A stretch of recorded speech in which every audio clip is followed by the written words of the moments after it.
Boa noite. Hoje nós vamos falar sobre os minerais, as rochas e os principais elementos da crosta terrestre. Vamos estudar de que e como são formados.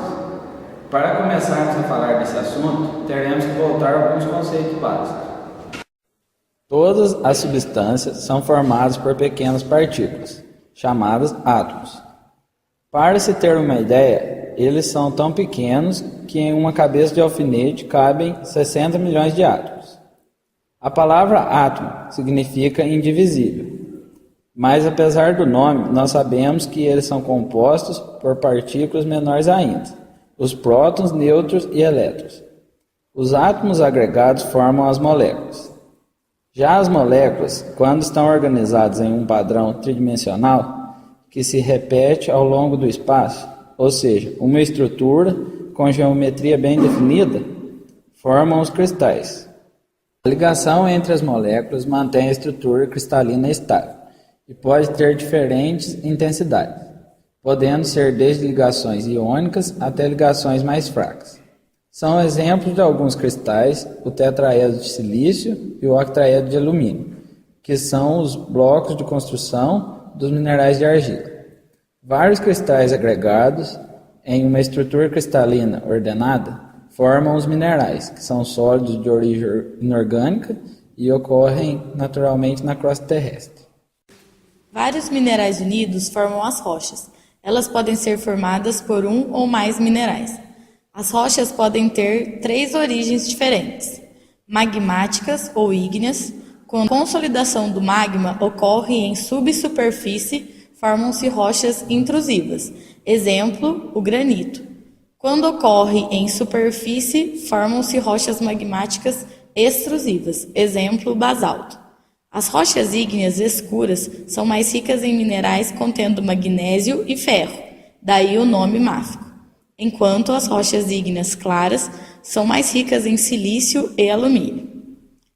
Sedimentares. Resultam da deposição de detritos de outras rochas, magmáticas ou metamórficas, ou do acúmulo de detritos orgânicos ou ainda da precipitação química. Exemplo, areia vira arenito, argila vira argilito. Metamórfica. Resultam da transformação de outras rochas pré-existentes, agora sob novas condições de temperatura e pressão. Exemplo, mármore e gneiss.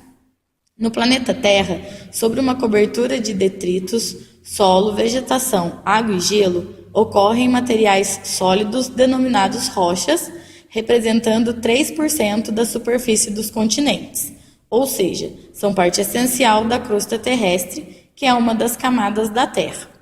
Vamos relembrar as camadas que formam a Terra.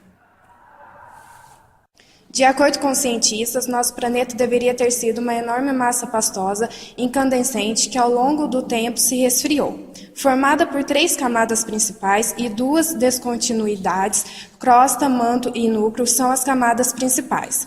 O núcleo é a terceira e última das camadas da Terra. Não se sabe exatamente qual é a sua composição, mas há fortes indícios de que ele seja formado por uma liga de ferro e níquel.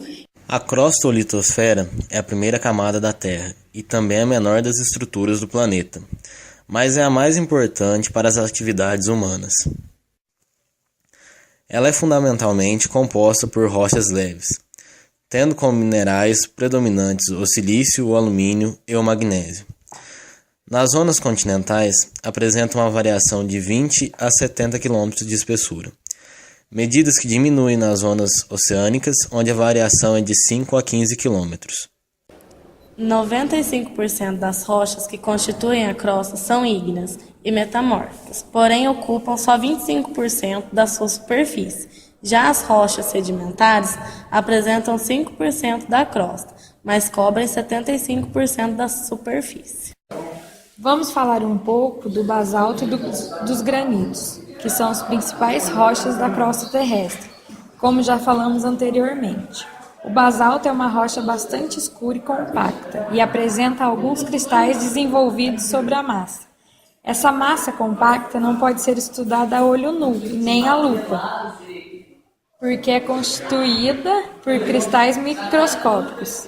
Já o granito resulta na solidificação do magma a grandes profundidades, rocha magmática, plutônica, as rochas que o envolvem, impedindo a libertação do calor, não permitem um rápido resfriamento do magma, retardando a sua solidificação. Desta forma, os minerais que o constituem têm o tempo necessário para se desenvolver, apresentando-se assim esta rocha com uma textura granular em que os minerais constituintes são bem visíveis e identificáveis. O quartzo, os feldspato, ortocrace, sarnítina e microcrina, e as micas, biotite e moscovite.